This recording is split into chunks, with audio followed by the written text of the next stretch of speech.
Leo nakuletea hair routine yangu ya kila siku asubuhi, kila siku jioni, kila wiki, kila baada ya wiki 6. So kila siku asubuhi nikiamka, ninachokifanya ni kupulizia maji kwenye nywele zangu ili kuzipa unyevu. Na kama mnavyoona na kama ambavyo mnafahamu kwa sasa ni kwamba hii ndio style yangu ambayo naipendelea zaidi, yani loose twist. Na loose twist imenisaidia sana kukuza nywele zangu, kwa hiyo ninapoamka asubuhi imekuwa sio kazi, ni kuzipa unyevu nywele zangu na kuzibana na kuondoka.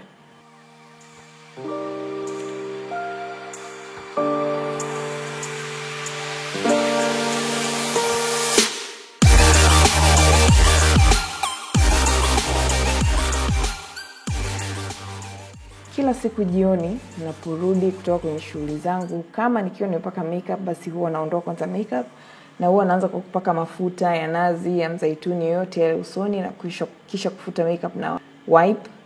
Alafu baada ya hapo naosha uso wangu kama nakufanya mask na nini, na kisha baada ya hapo narudisha unyevu kwenye uso wangu kwa kupaka toner yangu, kujipulizia toner yangu ya rose water pamoja na face oil yangu. Baada ya hapo naanza kuzishughulikia nywele zangu, na cha kwanza kabisa ni kuondoa kama kuna vibanio vyovyote, na kisha huwa na massage ngozi yangu ya kichwa. Hiki ni kitu muhimu sana na kizuri kwa sababu inasaidia kupeleka damu kwenye mishipa ya damu kichwani, na hivyo kusababisha vinyweleo vyako kurutubishwa kwa haraka zaidi na hivyo kupelekea nywele kukua. Baada ya hapo navaa kofia yangu ya satin na kulala.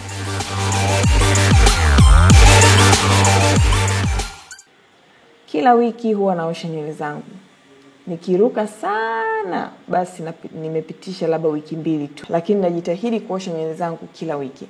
Na ninachokifanya cha kwanza ni kufanya pre-pore treatment, na video zote hizi zipo kwa urefu wake kabisa na kwa details, na nitakuwa nazilink hapo kwenye eye mnayoiona kwenye kona ya mkono wako wa kulia. Kwa hiyo nikishafanya pre-pore naosha nywele zangu na shampoo au na co-wash, nafanya deep conditioning, na baada ya hapo nazifanyia moisturizing.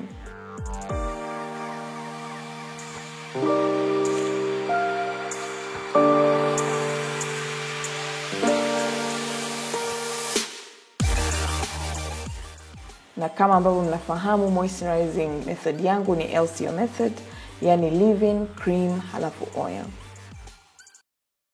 Kila baada ya wiki 6 huwa ni wakati wa kuziimarisha nywele zangu, na either ambao ni mara nyingi zaidi nitafanya henna treatment, na henna treatment yangu pia nailink kwenye eye cards hapo juu.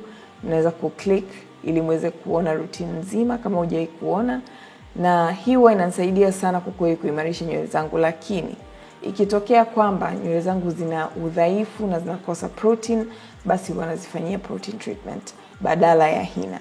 Lakini henna ni mara nyingi zaidi kuliko protein treatment. Kwa hiyo ndo routine yangu. I hope mmeifurahia. Asante, and until next time, bye.